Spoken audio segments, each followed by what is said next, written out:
পেঁয়াজ বাটা, আদা বাটা, রসুন বাটা আছে। প্রতি কেজিতে এক চামচ করে মাপ দেওয়া আছে, তাহলে এখানে 16 চামচ করে সব কিছু। হ্যাঁ, তো এখন যেমন আদা রসুনটা এখানে আছে, তারপরে আমরা এখন দেবো মরিচের গুঁড়া, শুকনো মরিচের গুঁড়াটা ঝাল দিয়ে যেমন খাই সেরকমভাবে দেবো।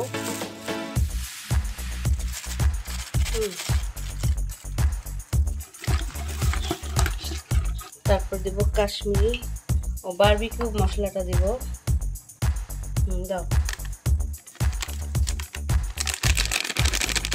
বারবিকিউ মশলা, মশলা, রাঁধুনির মশলা দেওয়া হচ্ছে, সব পুরাটা দাও, আরো প্যাকেট লাগবে।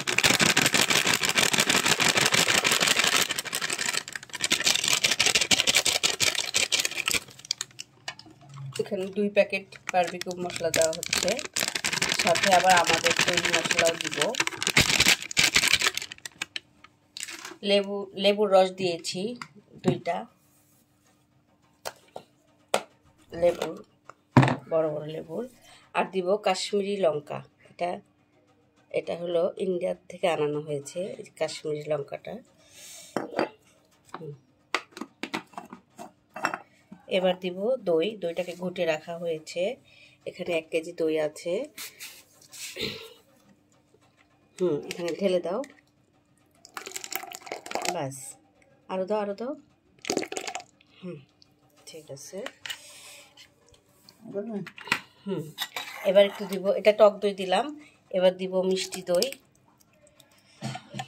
দই, এটাকেও ভালো মতো ঘুটে রাখা হয়েছিল। সব ভালো করে মিশাবো। পরিমাণ মতো লবণ যাবে, সয়া সস যাবে, সয়া সসও ওরকম কেজিতে 1 চামচ করে, তাহলে আমাকে ওই হিসাবে দিতে হবে। এবার দিব টমেটো সসটা দাও,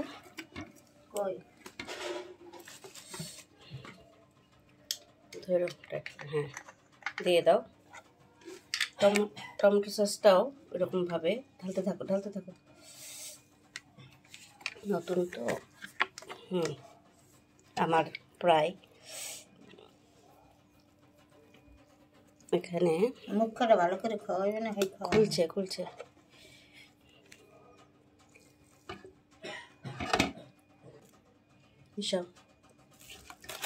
সসটা দেওয়া হয়ে গেল। এবার লবণটা বেশি হবে,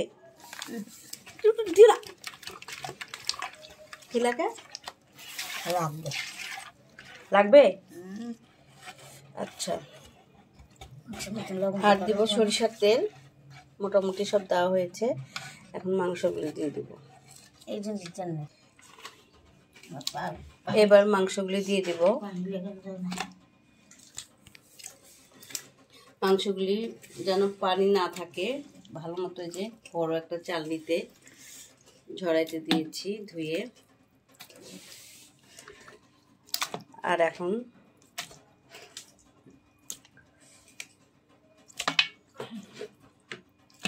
এটার মধ্যে মাখানো হবে। মাখাও।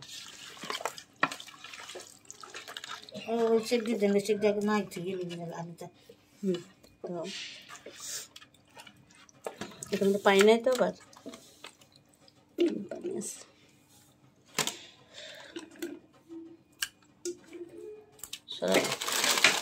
বাম হাতে ফেলো।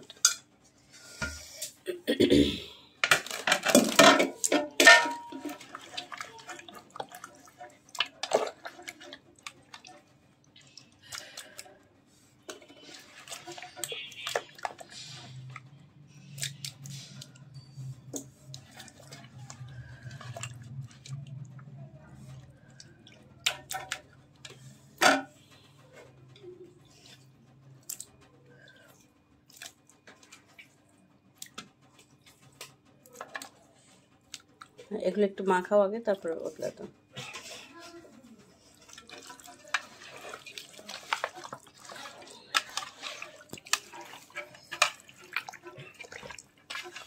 বারবিকিউর মাংসটা যত বেশি মাখানো থাকবে, যত টাইম তত আর ভালো মশলাটা ঢুকবে।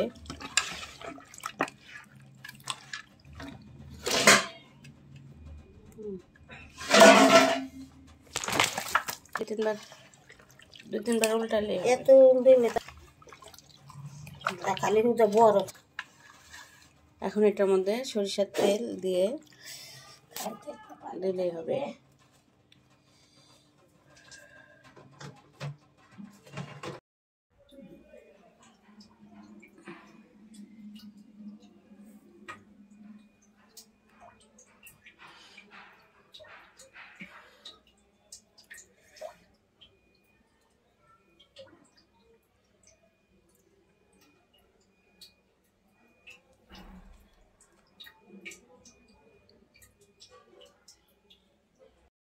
না কাউরে কাজে লাগা এখানে এখান থেকে গ্রেভিটা একটু উঠে এখানে রাখবে তেলের মতো খাই কি করবে এটা উপরে পাকাই দিবেন একটু পুরো পুরো এটা উপরে ভাই এক পাশ গরম অনেক বেশি গরম এক পাশ হইলে এগুলো এই সাইডে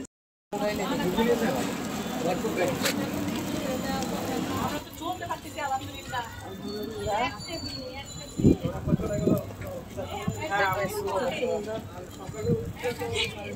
এই লাইটার কইছে লাইটার কইছে কোকুড়া বা রাওটা